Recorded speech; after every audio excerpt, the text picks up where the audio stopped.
नमस्ते छात्रों। आज अपने को प्रश्नावली 1.1 तो 2.1 तो अपन ने पहले ही कंप्लीट कर ली। 2.1 के बाद अपने को आज पूर्ण संख्याओं के गुणधर्म पढ़ने हैं। पूर्ण संख्याएं होती हैं, उनके कौन कौन से गुणधर्म होते हैं उनके बारे में अपने को अध्ययन करना है, फिर प्रश्नावली के क्वेश्चन करने हैं। तो पहला जो गुणधर्म है वो क्रम विनिमयता। क्रम विनिमयता क्या होता है, यानी किसी भी संख्या के अगर क्रम को बदल दे तो संख्या के मान में कोई परिवर्तन नहीं हो तो उसे क्रम विनिमयता कहते हैं। तो यहाँ ऐसे लिख सकते हैं, क्रम बदलने पर संख्या के मान में कोई परिवर्तन नहीं हो,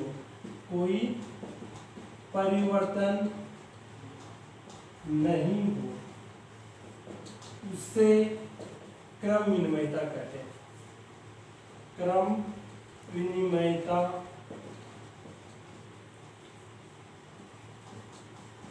यानी कोई संख्या है, उसके क्रम बदल दो तो उसके मान में कोई परिवर्तन नहीं होता है। जैसे अपन देखते हैं योग के लिए यानी जोड़ के लिए a प्लस बी और b प्लस ए, ये लिखा मैंने। किसके लिए देख रहे हैं अपन? जोड़ के लिए a प्लस बी और b प्लस ए। जैसे a बराबर तो मैं रखूँ 3 और b बराबर रखूँ मैं 2। a है उसकी जगह पर 3 रखते हैं तो 3, और b है उसकी जगह पर 2 रखते हैं। 3 प्लस 2 इज इक्वल टू 5, यानी दो संख्याओं को मैंने जोड़ा, 3 प्लस 2 आंसर आया 5। b प्लस ए, b का मान है 2 और a का मान है 3, 2 प्लस 3 इज इक्वल टू 5। देखो इन संख्याओं को मैंने किसी भी क्रम में जोड़ा तो आंसर क्या है, वो का वही आया। तो अपन ऐसे बोल सकते हैं यहाँ पर क्रम विनिमयता लागू हो रही है। पर ये हो किस में रही? योग के लिए, यानी जोड़ का कोई भी क्वेश्चन करेंगे तो वहां क्रम विनिमयता लागू होगी। यानी दो संख्याओं को किसी भी क्रम में जोड़ा, पहले 3 जोड़ा, बाद में 3 जोड़ा, बाद में 2 जोड़ा, पहले 2 जोड़ा, उत्तर सेम ही आया। यानी 3 प्लस 2 और 2 प्लस 3 का उत्तर कितना था? 5 आता है, यानी बराबर आता है। तो क्रम विनिमयता नियम का पालन होता है। फिर ऐसे ही अपने को a माइनस बी के लिए देखना है, ये अपने घटाव के लिए। सेकंड होता है घटाव के लिए a माइनस बी और b माइनस ए। सेम एक ये संख्या ले लो, 3 minus 2, 3 minus 2 is equal to 1। फिर 2 माइनस 3, 2 में से अपन 3 घटाते हैं तो हमेशा बड़ी संख्या में से छोटी संख्या घटती है। 3 में से 2 घटाते हैं तो 1 उत्तर आता है, और बड़ी संख्या की जो आगे चिन्ह होता है वो इसका वही चिन्ह लग जाता है। तो यहाँ आ गया माइनस 1।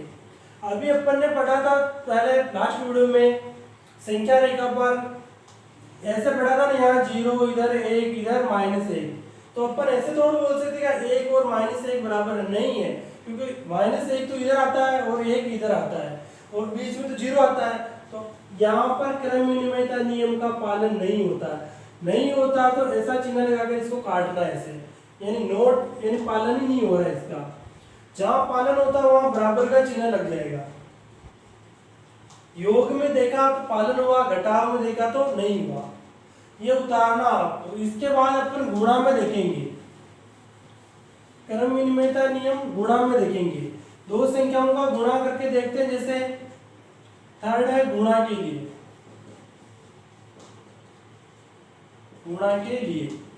a क्रॉस b और b क्रॉस a। a का मान मैं 4 ले लूं, b का मान मैं 3 ले लूं। a का मान 4 गुणा 3 उत्तर आता है 12, और b का मान 3 गुणा 4 तो भी उत्तर आता है 12। तो अपन बोलेंगे गुणा के लिए क्रम विनिमयता नियम का पालन हो रहा है। क्यों? इधर भी उत्तर 12 आया और इधर भी उत्तर 12 आया। जब दो संख्याओं के आंसर एक जैसा आ रहे तो वहां क्रम विनिमयता नियम का पालन होता है। फिर इसके बाद अपने को देखना भाग के लिए। भाग में क्रम विनिमयता नियम का पालन होता है क्या? क्वेश्चन नंबर पार्ट नंबर 4, भाग के लिए a भाजक b और b भाजक a। a में मैं ले रहा हूं 6 और b में मैं ले रहा हूं 2। तो यहाँ लिखेंगे 6 भाजक 2, 6 में 2 का भाग देंगे तो उत्तर आएगा 3। और 2/6 यानी 2/6, 2/6 में भाग देते हैं तो 1/3 आंसर आता। क्यों? 2 में 2 का भाग 1 बार और 6 में 2 का भाग 3 बार, तो 3 1/3 के बराबर नहीं होता है, तो अपन ये बोलेंगे कि भाग के अंदर भी क्रमविनिमयता नियम का पालन नहीं होता है। देखो, योग के अंदर पालन होता है, घटाव के अंदर नहीं होता है, गुणा के अंदर होता है और भाग के अंदर नहीं होता है। तो अपने को ये ध्यान रखना है किन किन चीजों में पालन होता है और किन किन में नहीं होता है।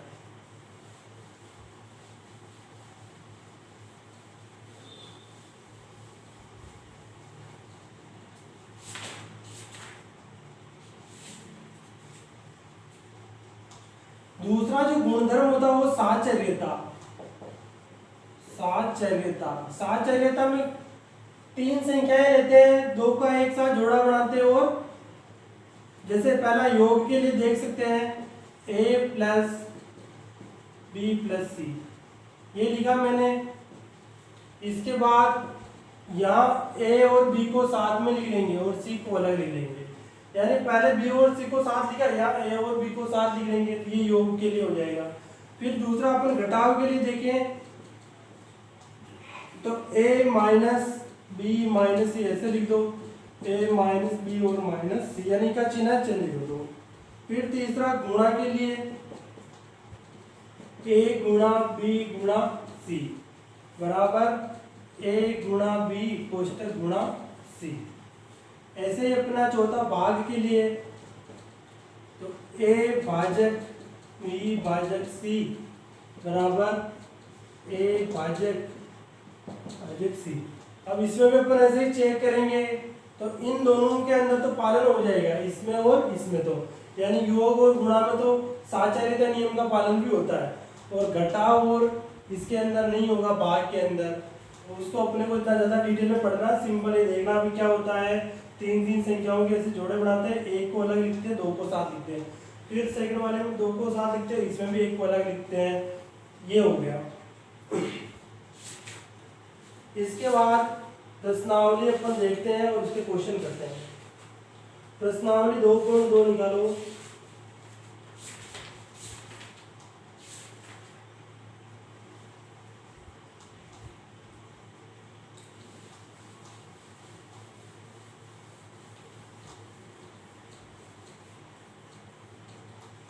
दो पॉइंट 2 का पहला क्वेश्चन देख सकते हैं। इसका फर्स्ट क्वेश्चन 833 प्लस 208 प्लस 363। इसमें पूछा अपने को उपयुक्त क्रम लगाकर गुणा कीजिए। उपयुक्त क्रम लगाकर योग ज्ञात करें, इनको जोड़ना है। ये 3 संख्याएं दे रखी, इनको किसी भी क्रम में जोड़ो, आंसर तो होगा ही आएगा, चाहे कैसे भी जोड़ो। जैसे अपन ने अभी पढ़ा था a + b + c, अगर ऐसे करो तो भी आंसर आ जाएगा, सिंपल जोड़ो तो भी आंसर आ जाएगा। उपयुक्त क्रम लगा के बोला तो ऐसे कर लेते हैं 833 प्लस 208 प्लस 363। ये 833 ऐसे कैसे ही 8 में 3 जोड़ेंगे तो 11 हासिल का 1 0 1 और 6 हो गए 7। फिर अपने पास 3 3 2 5 571। अब ये उत्तरा है, इनको जोड़ते 1 और 7 ये हो जाएगा 8, 3 और 7 ये हो जाएगा 10, हासिल का 1 8 और 1 9 9 और 5 14, यानी 1408 उत्तर आया। इसी प्रकार इसका बी पार्ट आपको करना है। इसमें 4 संख्याएं दे रखी है तो आप 2 संख्याओं को जोड़ देना, उत्तर आए, फिर 2 संख्याओं को जोड़ लेना, फिर जो दोनों का आंसर है उनको जोड़ के आंसर लिखना। फिर देर का उपयुक्त क्रम लगाकर गुणा कीजिए।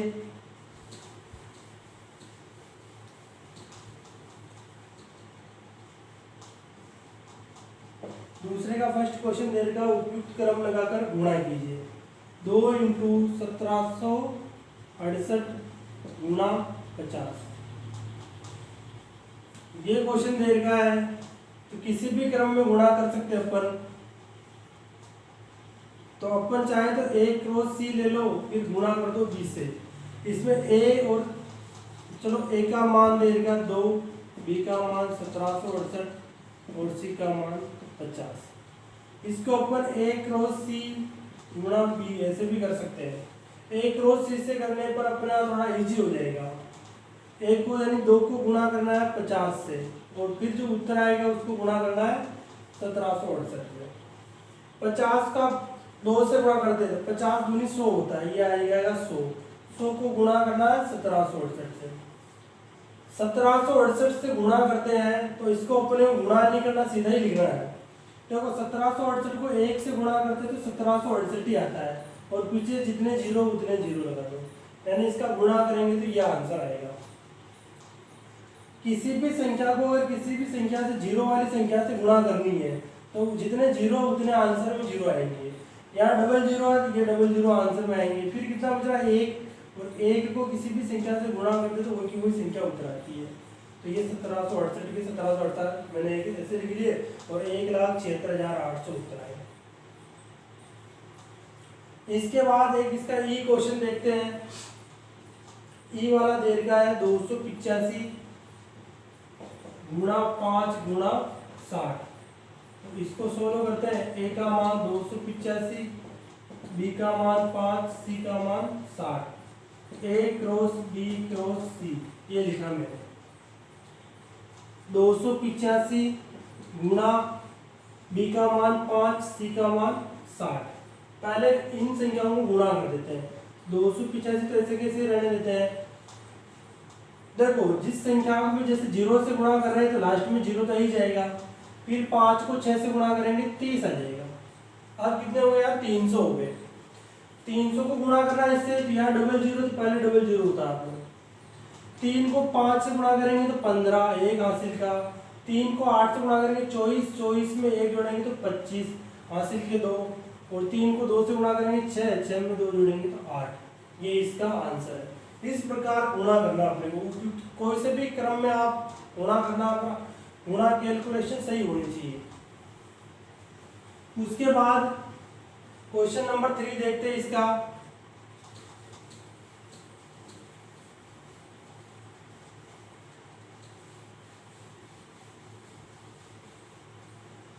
निम्नलिखित में प्रत्येक का मान ज्ञात कीजिए।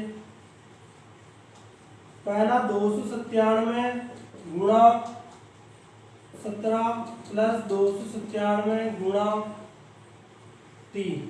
बिल्कुल इजी प्रश्न है। 297 गुणा 17 प्लस 297 गुणा 3। ये दो दो के अपन जोड़े बना लेते हैं। फिर इनमें से जो संख्या एक जैसी है उसको कोष्टक के बाहर लिखना है। जैसे 297 यहाँ पर भी और यहाँ पर भी है, तो ये 297 अपन यहाँ कोष्टक बना के बाहर लिख लेंगे।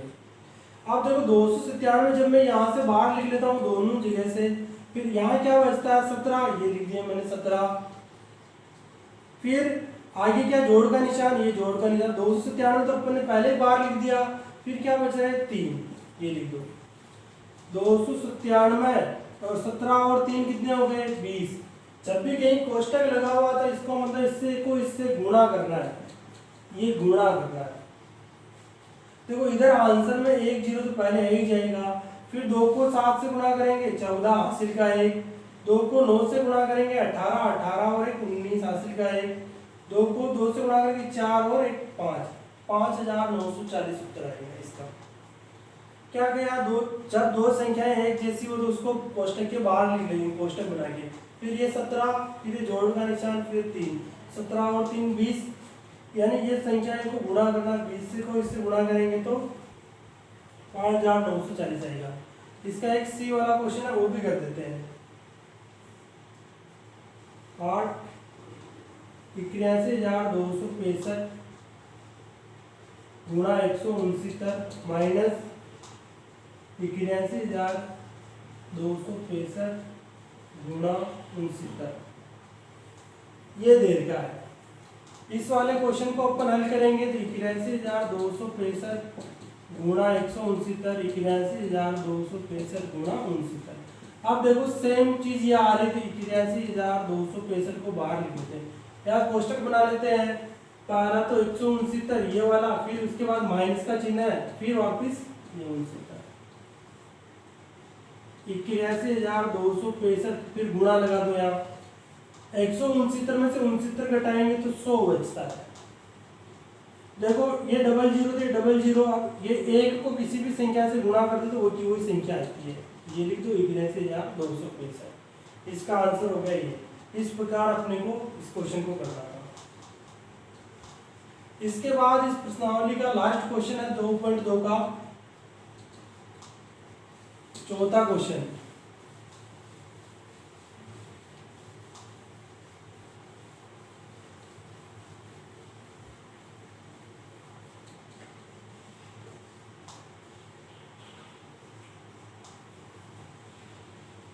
क्वेश्चन लिख रहा है 738 गुणा 103। इसको सॉल्व करते हैं। ये 738 लिख दिए, इसको अपन कोष्टक बना के ऐसे भी लिख सकते हैं या आप गुणा बना के ऐसे लिख लो कोष्टक में। ये 103 738, 103 को अपन लिख सकते हैं 100 प्लस 3, ये तो लिख सकते हैं ना 100 गुणा 3।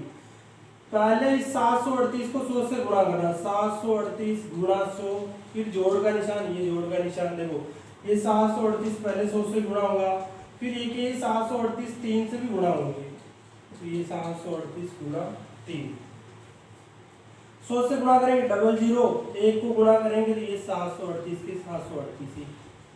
अब 3 से गुणा करना, 3 को 8 से गुणा करेंगे 24 हासिल के 2, 3 को 3 से 9, 9 और 2 11 हासिल का 1, 21 और 1 22। ये संख्या इसमें जोड़नी है। इस संख्या में 2214 जोड़ेंगे, 4 1 0 6 76,014, ये आंसर है। क्या किया मैंने, 103 के टुकड़े करने हैं, 100 और 3 103 होता है, 738 को 100 से गुणा करो और 738 को ही 3 से गुणा करो, तो ये 73,800 आ जाएगा, ये 2214 आ जाएंगे, इनको जोड़ेंगे तो इस प्रकार ही हो जाएगा। फिर एक इसका सी पार्ट देख लेते हैं, 258 गुणा 1008, ये 258 लिख दिए गुणा, ये इसको मैं 1000 प्लस 8 लिख सकता हूँ, तो 258 को तो गुणा करना है 1000 से, प्लस 258 को गुणा करना है 8 से, क्योंकि 258 पहले 1000 से, फिर वापस ये इससे 8 से।